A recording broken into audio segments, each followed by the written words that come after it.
My sister and I were simultaneously rendered mute by poison. There existed but a single antidote, and she, with audacity, swallowed it whole before I could react. From that moment, she captivated the capital with her enchanting melodies, ultimately securing her place in the Eastern Palace as the crown princess. Little did she know that the Empress, deeming her a performer who jeopardized the nation, cast her into the cold palace, where she met a tragic demise in the Lotus Pond. As for me, bereft of speech, I was compelled to marry a military general. After 3 years of defending the borders, my husband achieved great merit, and thus I was honored with the title of first-class noble consort. However, when I ventured to the cold palace to visit my sister, she ensnared me within a beast's cage, where I was brutally devoured. Upon regaining consciousness, I beheld an antidote before me. My sister pushed the vial toward my lips with a frenzied gaze, urging me to consume it. Unperturbed, I grasped the pill, realizing that at long last, I could speak for myself. Yet, my heart ached for my sister.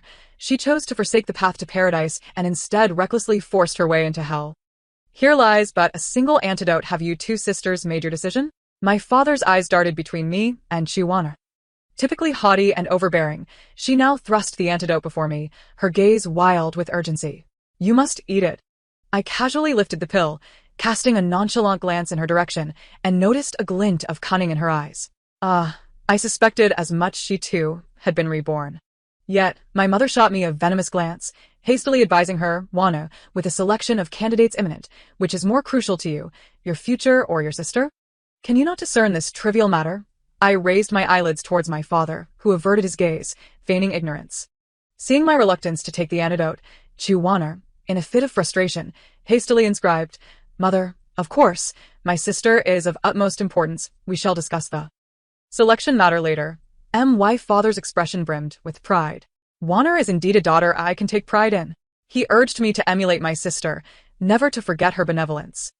I tilted my head back and swallowed the pill, obediently bowing my head in acquiescence. After a moment, witnessing the rapid onset of the antidote's effects, my parents' eyes reflected both relief and anguish, filled with sorrow for my sister.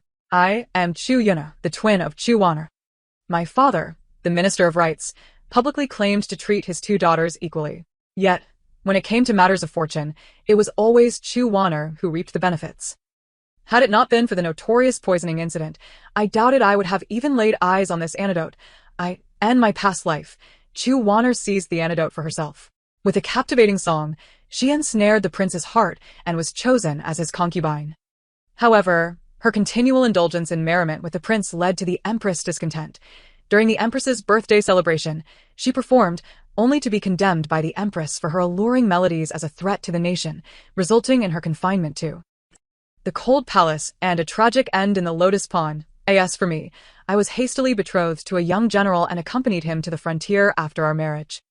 3 years later, he sought rewards for his military achievements, securing for me the title of first-class noble consort. The Empress even broke protocol to bestow upon me the title of princess, commissioning a residence in my honor. Society deemed me, the mute, remarkably fortunate, as I shared a profound bond with the general and enjoyed the royal favor, my future seemingly limitless. Yet, when I visited the cold palace to see my sister, she ensnared me in a trap, rendering me unconscious and casting me into the beast garden, where I was devoured by the creaturesa memory that still haunts my mind. I closed my eyes, the echoes of her anguish screams resonating in my ears. Chu Yuna, it should have been me basking in glory. How dare you surpass me? You shall perish. Perish. Until the unwelcome voice of my parents broke through. Now that you have recovered, you may leave. Do not add to your sister's distress. Slowly reopening my eyes, I released my clenched fists, observing the smugness in Chu Wana's gaze. I bowed slightly. I take my leave. Stepping beyond the threshold, a cold smirk graced my lips. If she yearned so desperately to marry the general and ascend to the title of princess, I would grant her wish. Yet, I pondered, would she still be so eager to compete with me if she knew that this fortune had cost me half my life? 2. My sister, rendered mute, has compelled our family to send me to the palace for the selection of maidens. As in my previous life, our father, a minister in the Department of Rights, summoned a renowned courtesan to instruct me in the art of singing and acting. I acquired the skills with remarkable finesse, surpassing even my sister's previous performances. Consequently, my father began to regard me with newfound esteem. at a grand banquet, adorned in exquisite garments. I captivated the audience with my melodious voice and graceful dancing, emerging as a standout among my peers. Naturally, this incited envy from others. Swiftly, rumors circulated that I frequented brothels and had already lost my virtue. Some claimed I possessed an innate charm that could spell disaster for the nation. Others resorted to tampering with my food, aiming to poison me. All these trials mirrored those endured by Chu in my past life. Though I was mute then, I fiercely defended her, even risking my own life by testing the poison, nearly succumbing to death. Yet now, when I face these troubles, she feigns ignorance, even reveling in my plight from a distance. While I am crushed under the weight of public opinion, she has once again become the apple of our parents' eyes. They conspired to arrange a commendable marriage for her, even announcing a lavish dowry to betroth her to the eldest son of the minister's residence. This young gentleman is strikingly handsome, eloquent, and of noble bearing, yet my sister remains disinterested. She discarded the marriage proposal and instead fixated on persuading our father to take her to play polo. The muddy polo field is hardly a refined venue. Ladies of the capital cherish their status and would never venture there without pressing matters. Fearing our father's disapproval, she even fabricated a dream in which a divine being revealed her destiny lay not in the minister's estate, but on the polo field. Believing there to be a remedy for her muteness, our parents acquiesced. Only I understood that her true desire was to encounter General Zheng. In this life, she forsakes the role of the crown prince's consort, aspiring instead to be a favored, titled princess. In the past, Chu held herself in high regard, facing ostracism and isolation. Now, she has lowered herself, actively seeking the favor of other noble ladies, and has gained numerous intimate friends. Even the mischievous little princess has been charmed by her. It is rumored that my sister selflessly offered me the antidote, willingly becoming mute herself, even striking me in front of others. I protested, yet our father punished me by making me kneel in the ancestral hall for offending the princess. I had done nothing wrong, yet I bore the brunt of her actions. After 3 days of kneeling, my legs grew numb. Chu, accompanied by her friends, came to deliver me food. Upon opening the food box, I discovered the meal had spoiled. The steamed bun contained foul stones from a latrine, and the chicken was a dead frog from the lotus pond. When Chu saw I refused to eat, she feigned sorrow and shed a few tears. The little princess, unable to bear her weeping, ordered the servants to force-feed me. It was only when I vomited blood that they finally expressed satisfaction. I could see clearly that Chu, hidden behind the little princess, brimmed with triumph. What does it matter if you possess a melodious voice? In this life, I can easily manipulate you. 3. After emerging from the ancestral hall, I fell gravely ill. Just as I regained my health, the day to select a consort for the crown prince arrived. Although my sister remained voiceless, she delightedly frequented the polo grounds and explored the mountains. The selection was presided over by the empress herself, who specifically called me forth to inquire. Chu, are you aware of your crimes? Terrified, I hastily kneeled, unable to raise my gaze. This humble girl knows not. Please, your majesty, grant me your discernment. The empress smirked coldly. It is said your voice is enchanting, your allure innate. Yet to me, it is but a siren song. A calamity for the realm. Seize her, tear her mouth apart, and cast her into the lotus pond to feed the fish. I trembled, raising my head to plead. Your majesty, I did not dare to argue. Strike her. Anxiety gripped my heart. Why had I incurred the empress's wrath? In my previous life, it was my sister who, after becoming the crown prince's consort, angered the empress by singing a lament on her birthday, a song composed by the emperor in memory of the late empress. Now the empress's rival. Yet now, before I had even showcased my talent, the empress sought my life. It was utterly incomprehensible. Catching sight of the smug little princess, I realized the conspiracy at play. As the palace maids and eunuchs dragged me away, I resisted. Mama struck me several times. Do you think your voice can enchant the sovereign? Do you aspire to be the crown prince's consort? The empress, visibly impatient, waved her hand. Take her away swiftly. I do not wish for the crown prince to see her. Suppressing my panic, I hurriedly bowed deeply to the empress. This humble girl is of little worth. Yet I have grave matters to disclose to your majesty, matters of state. The little princess interjected, "Your Majesty, do not trust this seductress." Hearing the mention of state affairs, the empress hesitated. I requested paper and ink to inscribe my revelations, folding it neatly before presenting it to her. She withdrew from the crowd, and moments later, her eyes widened in astonishment. "Is this true?" "Indeed, Your Majesty. Should I speak falsely, I willingly accept death." After a long pause, the empress burned the note, gesturing for me to leave as a sign of her clemency. The selection of consorts commenced officially. Not only was I not disqualified, but I also garnered the empress's favor. Upon completing my song, the crown prince personally tied a fragrant sachet around my waist. The little princess's eyes flared with rage. I understood she would relay everything to my sister. Indeed, upon returning home, I was intercepted at the door. My mother commanded me to kneel, intending to discipline me.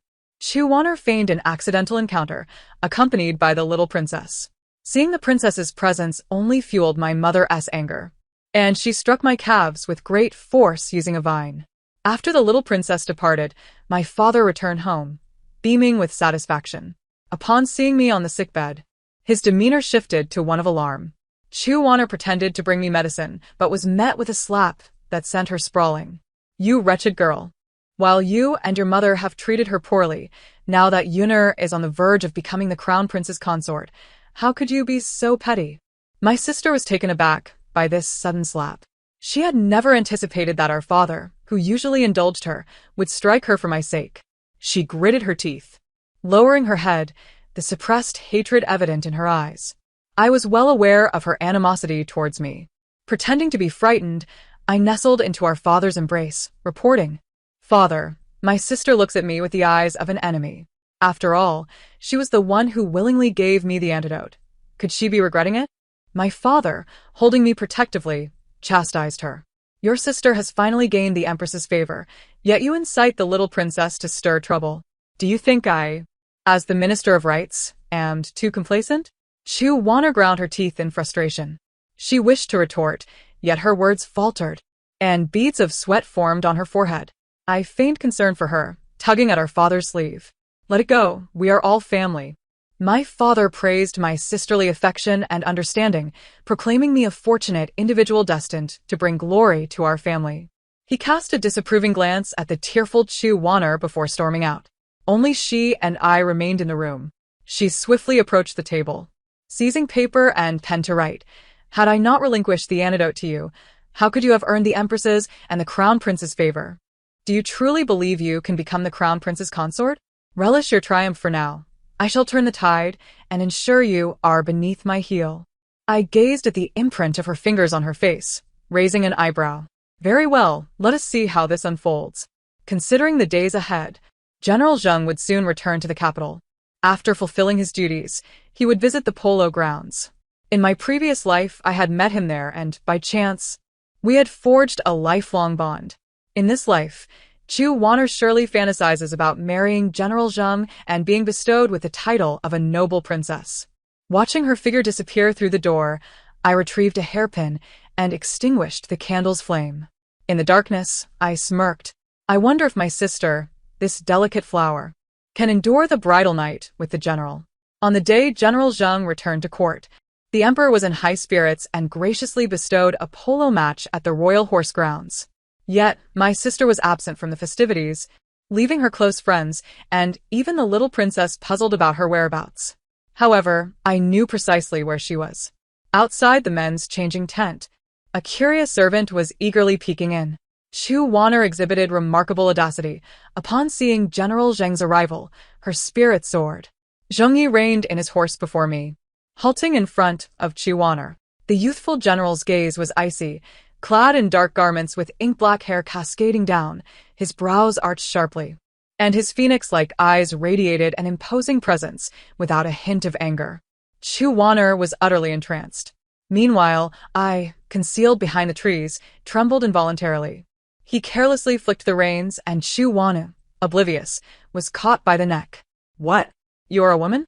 Disguised as a servant, Chu flushed with embarrassment, attempting to flee but was swiftly caught by a large hand. Meeting Zheng Ye's profound gaze, her face turned crimson. She merely shook her head, refusing to utter a word. Are you injured? Tears cascaded down Chu Wanner's cheeks, her fragile demeanor causing Zheng Yi to momentarily catch his breath. Yet, he quickly scoffed, appearing to see through her act. Which family's daughter seeks to entangle herself with me? The general. However, Chu Wanner stubbornly bit her lip, unwilling to speak. Her demeanor bore a striking resemblance to my past self. Just then, a few matrons approached, greeting him and inquiring about the commotion. Is the servant service so lacking? This old servant has a method to discipline them, and will ensure they comply. These matrons from noble families each bore the weight of lives lost. If they got their hands on her, could anything good come of it? Chu Wanner was horrified, shaking her head vigorously, her tears evoking my sympathy. Ultimately, Zhang Ye's heart softened. He waved his hand, allowing her to enter the tent with him. I crept forward a few steps, hiding outside the tent. Momentlate. Zhang Yi questioned her. Why are you dressed as a man? After a brief silence, he frowned upon reading a note. You are the daughter of the Minister of Rights? I have heard of your exceptional talent, yet why can you not speak? Chu Wanner hastily scribbled down her explanation. Zheng Yi understood her intentions. Since ancient times, there has been the tale of Kong Rong sharing pairs. Today, we have Miss Chu offering medicine. Her sincerity is indeed commendable. Listening to the increasingly labored breaths from within the tent, I realized Chu Wanner's plan had succeeded. Who would have thought that the little princess would arrive here accompanied by her attendants? I stood to block her, but she pushed me aside, inadvertently causing the tent screen to fall. Upon witnessing the two entangled figures on the white fox fur blanket, the little princess let out a piercing scream. In the next moment, she lashed out at Zheng Yi with her golden whip. You, shameless rogue. It turned out the little princess harbored feelings for Zheng Yi and anticipated his return to the capital to seek the emperor's approval for their union. Yet, unexpectedly, he could not contain himself and was caught in a scandal with a servant girl. Ignoring the searing pain coursing through me, I knelt and bowed my head, pleading for the princess to forgive my sister. She did not mean to. Only then did the little princess realize that the one entangled with her beloved was her dear friend. Overcome with anger, she fainted on the spot. I hurriedly escorted her back to the palace, and upon learning of the incident, the empress was greatly displeased. With the affair now laid bare, the emperor hastily arranged a marriage to uphold his subjects' honor. The wedding was set for 3 days hence. Upon returning home, my father, the Minister of Rights, was so enraged that he threatened to sever ties with my sister. Meanwhile, my mother, who had always protected her, personally administered punishment, replacing the usual willow branches with thorns. Chu Wanner's calves were left bloodied and bruised. This wedding was conducted in a haphazard manner, transforming what should have been a glorious occasion into a source of shame for both the Zheng and Chu families. On the eve of the wedding, Chu Wanner tightly grasped my wrist, forcing me into the study. From the fiery intensity in her eyes, I discerned her fury. I smiled faintly, prying her fingers open one by one. Sister, is this not what you desired? Had I not facilitated this, General Zheng would have undoubtedly become a prince consort by now. Chu Wanner was taken aback. She swiftly wrote on a piece of paper, I was meant to be adorned in a splendid bridal gown, yet now, thanks to you, I have become the laughingstock of the nation. Chu Yunner, wait for it, I shall ensure you pay dearly in the future. In the future? I raised an eyebrow, casually tossing her note into the fire. I took out my handkerchief to wipe my hands. Then I shall await that day. Just then, an invitation arrived from the Crown Prince, inviting me to enjoy a performance. I smiled apologetically at her. Sister, how swiftly does retribution arrive? The Crown Prince awaits me. You may take your time. The spring scenery of the pear garden was tranquil. On my way, I overheard 2 palace attendants whispering. I just saw the Crown Prince and the daughter of Minister Liu holding hands and flying kites in the small garden. What of Miss Chu? I hear her sister is quite reckless. Surely such stock cannot be any better, which is why the Empress holds her in disdain. I feigned ignorance, hastening my steps. The Empress selected a tune from the West Chamber. Meanwhile, the Crown Prince exchanged glances with the minister's daughter seated beside him. I recalled that during the selection of candidates, she had ranked second, just below me. After the performance concluded, the Empress suddenly asked me, Yunner, do you wish to be the Crown Prince's secondary consort or his primary consort? My heart tightened, yet my demeanor remained composed. Bowing respectfully, I replied, Yunar knows her own shortcomings and is unworthy of being a secondary consort, let alone the crown princess. A flicker of surprise crossed the Empress's eyes. You are quite different from your audacious sister. Rise and respond. I dared not, and it was the little princess who helped me up. She appeared much improved, her vitality restored, and no longer hostile towards me, even speaking on my behalf. Mother, I find Yunar quite suitable for my crown prince brother. The Empress's expression darkened, prompting me to quickly bow and clarify. The little princess speaks without thought.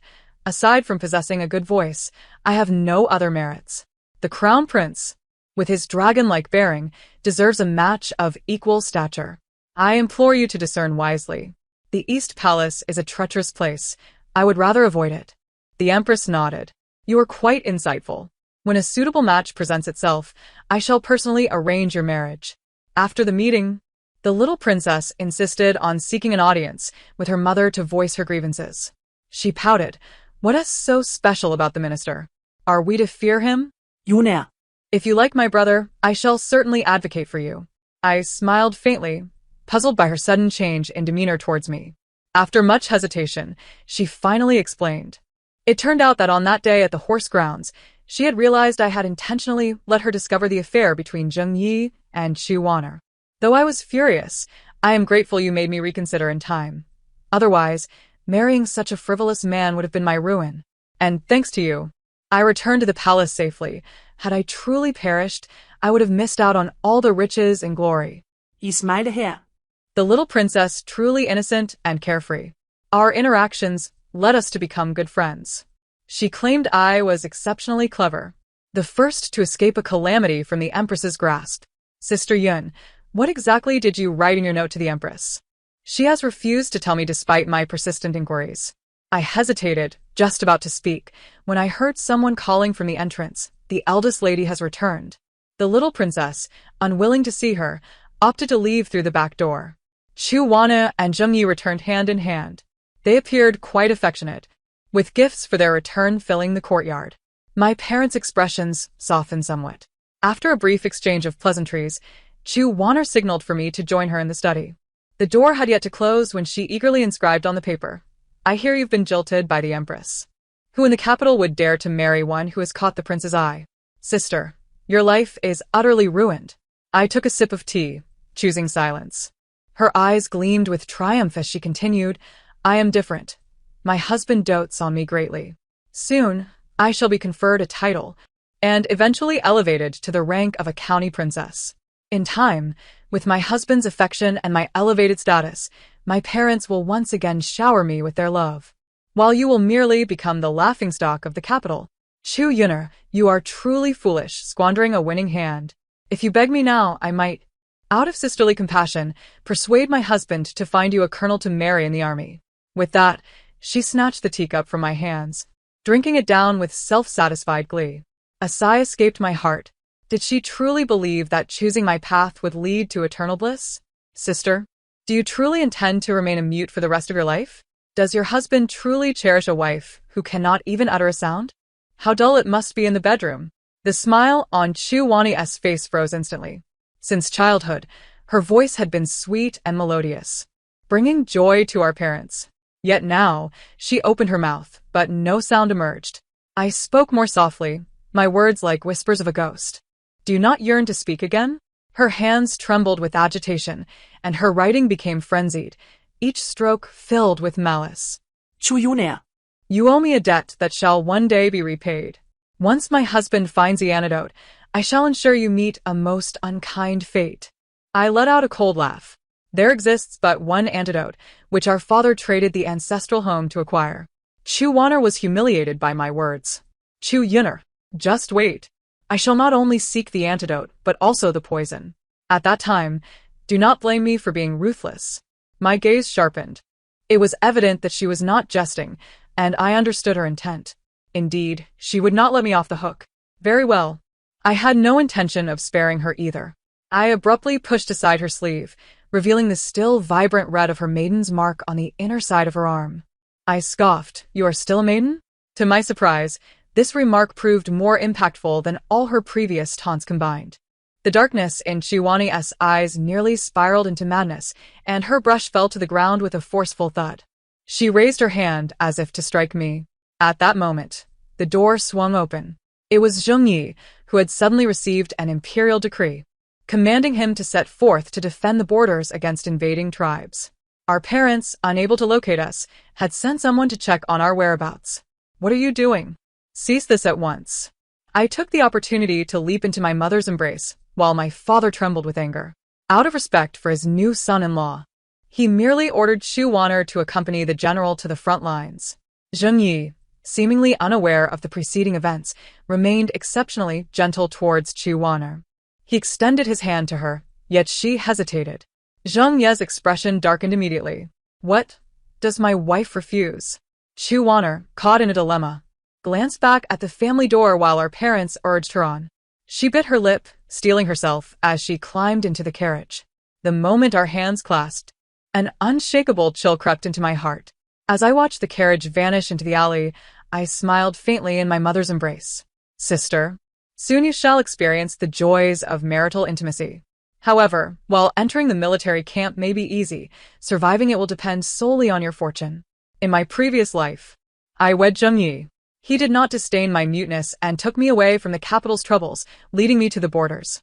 Just as I believed a happy life was about to unfold, the military camp became my greatest nightmare. I soon realized why this youthful general had achieved such remarkable feats at a tender age. He was impotent. In the city, on our wedding night, he did not touch me, and I thought it was out of respect and affection. However, upon returning to the camp, he drugged me. He discarded me to the barbarian captives, exchanging me for confidential information from their mouths. Each night spent with him left me in agony when I awoke, believing it was merely his excessive indulgence. I even kindly advised him to prioritize the nation's interests. Until one day, he drugged me again, but a guard accidentally spilled half of the potion. In a half-conscious state, I found myself lying among several barbarian men while he stood outside the cage, his hand in his trousers, his eyes reflecting a mix of pain and excitement. I was paralyzed with fear, tightly closing my eyes. It was then that I grasped why he had agreed to marry me, because my poisoned silence rendered me incapable of making any sound during intimacy. Thus, no one would uncover his perversion. My heart shattered. To survive, I endured 3 years of such a life, all for the day I could exact my revenge. Perhaps out of a lingering guilt, he exchanged his military achievements for my title as a noble lady. The Empress, determined to abandon the prince's consort, sought to provide my father, now a right minister, with an explanation, thus granting me the exception of being made a princess. When I visited the cold palace to see my sister, my intention was to unite against Zheng Yi. Yet, to my shock, she blamed her misfortunes on me. She caused my demise. In this rebirth, she sought to usurp my destiny from my past life, aspiring to be the victor in life. How absurd! 3 months later, I received a letter from her family, filled with venomous invectives. "Chu Yuner, you have caused me great suffering. You knew exactly what kind of person Zheng Yi was, yet you stood by and did nothing. You must have also been reborn. You know everything, yet you watched me fall." The subsequent lines echoed similar sentiments, all cursing me. I was surprised she had discovered it so quickly. It was a pity I could not witness her hysterical reaction. How could she blame me? This path was one she had chosen for herself. Good news came from my father's side. Juana was pregnant, and my parents finally felt relieved. I smiled faintly, lowering my gaze to my tea. This child would never see the light of day. How could Zheng Yi allow her to bear a barbarian's offspring? As expected, a month later, news of Chiwani's miscarriage reached us. My parents lamented heavily, turning their gaze towards me. "The prince is to marry tomorrow. You need not attend to spare yourself heartache." I obediently agreed. In a few days, it would be the Empress's birthday, and she had specifically requested for you to perform. Yuner, prepare well. Do not regret not marrying the prince. I understood their intentions. They wished for me to choose a suitor at the birthday feast. However, in this life, I had no plans to marry. On the day of the birthday feast, I was the last to take the stage. When it was my turn, the splendid attire my mother had prepared was inexplicably missing, and the steward urged me to appear. With no other option, I borrowed a guard's armor and sword. The originally planned musical accompaniment shifted from long song to endless longing. The Empress was furious, her face contorted with displeasure. I suppressed my inner turmoil and performed sword dance as the former Gongsun Dajang. Soon, the palace musicians caught on and accompanied my performance. Upon finishing, I knelt on the ground, refusing to rise for a long time. The hall fell silent, all gazes fixated upon me. A mere daughter of a minister dared to act so brazenly before the Empress. They believed I was dissatisfied with the Empress's arrangements, infatuated with the prince, and deliberately seeking attention. The Empress's countenance darkened, and she waved her hand, commanding my removal from the palace, never to return. This decree was akin to a death sentence for a family like mine. The noble ladies spectating stifled laughter behind their hands. Who does not know the Empress detests endless longing? The last person who sang it is buried 3 feet under. You brought this upon yourself. Indeed, a daughter of a minor official, lacking vision, can never rise to the occasion. She is indeed clever, having transformed her performance into a sword dance. Alas, this is a birthday banquet, and such displays of blades and weaponry are deemed inauspicious. Out of the corner of my eye, I caught sight of a female court musician, her face adorned with a triumphant expression. It was none other than Chu Wanner. She had somehow managed to escape. This was dire. The little princess was in a tizzy, yet the Empress paid no heed to her words. Soon enough, palace attendants viciously seized me. I struggled and cried out, "Your Majesty, do you still recall the note I once penned for you? The plan has shifted, and the situation has grown urgent." The Empress paused, momentarily taken aback, and approached to inquire further. I relinquished my sword and was brought to her side. She dismissed the attendants, including the little princess. I hastily conveyed my suspicions to her. Zhang Yi had betrayed us, embedding spies within the palace. My attire had been stolen, and the performance altered. These were all orchestrated by them. However, the Empress remained unconvinced. The palace is heavily fortified. How could there be spies? Do not attempt to deceive me. No matter how I pleaded, she refused to listen, commanding that I be dragged away and punished. I was led out, bloodied and bruised, while the little princess wept inconsolably. Upon returning home, the imperial decree arrived. My father was dismissed from his position, and he held the edict with reverence before collapsing to the ground.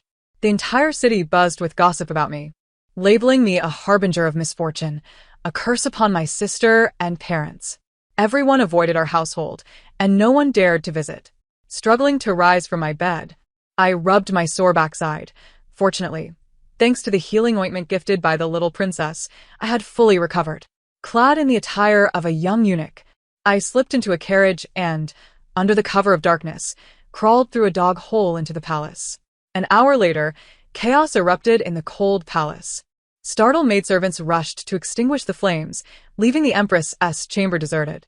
Suddenly, dozens of flaming arrows were loosed, yet the Empress remained unperturbed. Applying her makeup by the firelight, a shadow flitted past and appeared behind her. Gazing into the bronze mirror, she caught sight of a face strikingly similar to my own, and she was momentarily stunned. Zuyuner?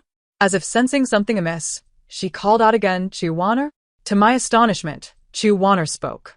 "It is I, Your Majesty. Did you ever imagine that you would meet your demise at my hand? How unfortunate." She had indeed found the antidote.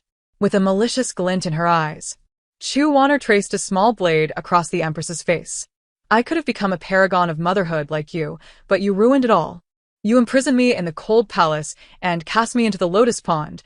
I suffered a wretched death. Now it is your turn to experience that flavor." The Empress paled in horror. "I did no such thing." Chu Wanner feignait de surprise. "Oh, that was in a past life. Nonetheless, you still must die." Before she finished speaking, she thrust the dagger violently into the Empress. Blood quickly stained her garments. The little princess gripped the whip tightly, and I hastily restrained her, signaling that the moment was not yet ripe. In truth, in my previous life, I had stumbled upon Zheng Ye's treacherous intentions. I sought to send word to the palace, but Zheng Ye kept a vigilant watch over me. Thus, I intended to reach the cold palace, relying on my sister Chu Wanner to relay the message. Regrettably, she had schemed to cast me into a beast's cage. In this life, I resolved to take the initiative. I detailed everything in a note for the Empress. Concerned for the stability of the realm, she dispatched someone to investigate, only to discover that my claims were indeed true. However, the spectacle in the palace was a ruse we had orchestrated, waiting for the enemy to let down their guard so we could ensnare them. Before long, Zhang Yi forced his way into the palace. In less than an hour, his subordinates stood in the Great Hall. Congratulations, General. The treacherous rebels have been executed. Zhang Yi sat upon the throne, with Chu Wan'er at his side. She scoffed, "You have all misspoken. You must now refer to him as Your Majesty." Zhang Yi had ascended to the throne, and she was undoubtedly the new empress. She now stood one rank below none, basking in glory greater than in my past life. Yet, alas, this splendor was as ephemeral as a bubble, soon to be ruthlessly burst. The little princess and I conveyed our intelligence to the crown prince, who swiftly surrounded the palace. The appearance of the emperor and empress bewildered Zhang Yi's men, and the tide of battle began to shift. Zhang Yi, gritting his teeth, realizing escape was futile, drew his sword and viciously struck at Chu Wan'er. "You scoundrel! Did you not claim that the empress and prince were dead?" She shook her head vigorously, spitting blood. "I truly killed the empress. As for the prince, my dear friend, the chancellor's daughter has already poisoned him." It turned out that Zhang Yi's condition for providing her with the antidote was to eliminate the empress and the prince. The little princess sneered. "The prince has long seen through that wretched woman's scheme. Your ambition to usurp the throne is a mere delusion." But Zhang Yi was unconvinced. Blinded by rage, he hurled Chu Wan'er away like a rag, using her as a shield, while he sought to escape. Recalling the grievances of my past life, I could no longer restrain my hatred. I raised my hand and shot an arrow from my sleeve, piercing his neck. In that instant he fell to the ground, his eyes bloodshot and fixated upon me. Yet, with the arrow lodged in his throat, he could utter no sound. I gazed coldly at him, as if I were witnessing the self I had been toyed with in my previous life. He had once called me a wretched creature who could not even scream. I had been pregnant 3 times, yet he had bound me to a horse, forcing me to miscarry. With this thought, I swiftly severed his tendons and ligaments with my blade. At that moment, the prince had already cornered the traitors, capturing a few barbarian men, administering aphrodisiacs, and then tossing them into a cage. I requested this of the prince, and he regarded me with a flicker of surprise but ultimately acquiesced. The little princess bound Chu Wan'er with a golden whip. "Sister Yun'er, what shall we do with this wretch?" I lowered my gaze and coldly smiled, naturally. "We shall leave her fate to the empress." Upon learning that Chu Wan'er had plotted her death, the empress's complexion turned ashen, her brows knitting in fury. "Throw this wretch into the beast garden." Elise, Chu Wan'er er trolig panicked. She knelt and pleaded for mercy, tears streaming down her face. "Your Majesty, I am wronged. The one who truly seeks to harm you is my sister, Chu Yun'er. My lady, do you not wonder why I was suddenly able to speak? It is all thanks to Chu Yun'er giving me the antidote. We share the same surname. We are sisters born of the same mother. Because she could not become the crown princess, she harbored jealousy towards you and conspired with me to rebel, only to turn traitor when the opportunity was lost. At this point, she still sought to frame me. All eyes turned towards me. Even the little princess took a half step back.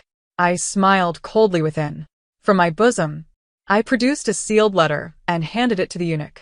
It contained a detailed map of the barbarian palace and strategic plans, all drawn from my memories of my past life. The prince received it with great eagerness, and the empress's expression softened considerably.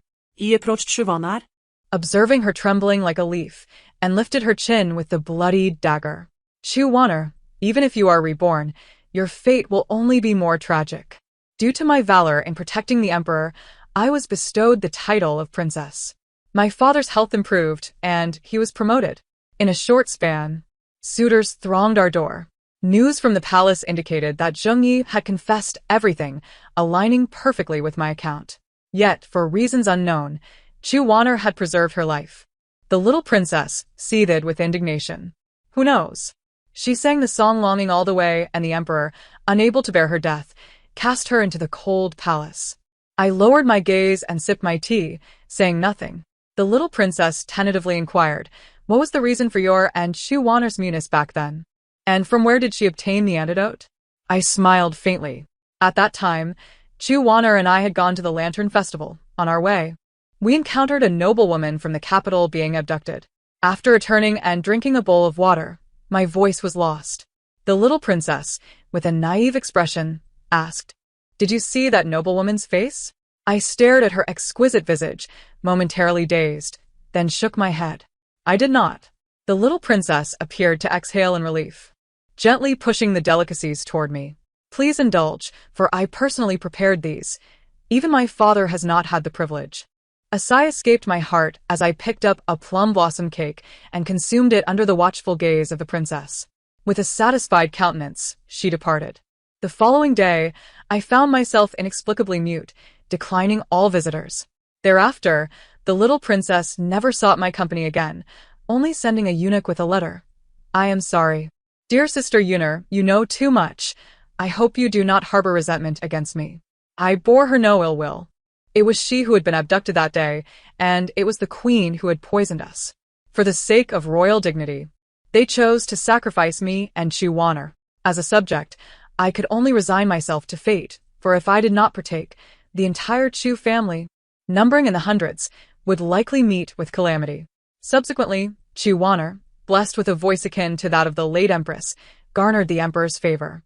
In due course, she was bestowed the title of imperial concubine.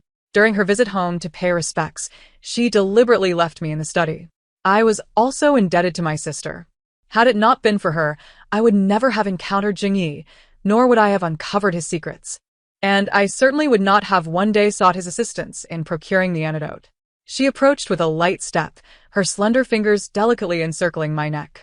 I bowed slightly, raising the tea above my head. Yet, she remained vigilant. "You drink first." I complied with her request. Seeing that I was unharmed, Chu Wanner appeared quite pleased. She took the cup, sipped twice, and just as she was about to erupt into triumphant laughter, a cry of agony escaped her lips. What have you given me? Why can I not utter a sound? Of course, it was poison. I produced an antidote and consumed it before her eyes. "I owe you much, dear sister. I was reborn slightly earlier than you. Thus, I did not drink from that bowl, nor did I consume the antidote, which I have preserved. The tea you just drank was brewed from that very water, while the morsel I consumed was the antidote. When would grievances be avenged? Perhaps it was time for you to meet your end first." Her brow furrowed in an instant, her visage twisting into a grotesque mask, her gaze venomous. Yet, I felt no fear, for she had lost her voice. Upon returning to the palace, the concubine could no longer sing longing, and the emperor, accusing her of treason, confined her to the cold palace. The following day, her lifeless body surfaced in the lotus pond. Simultaneously, the second miss of the Prime Minister's residence inexplicably perished.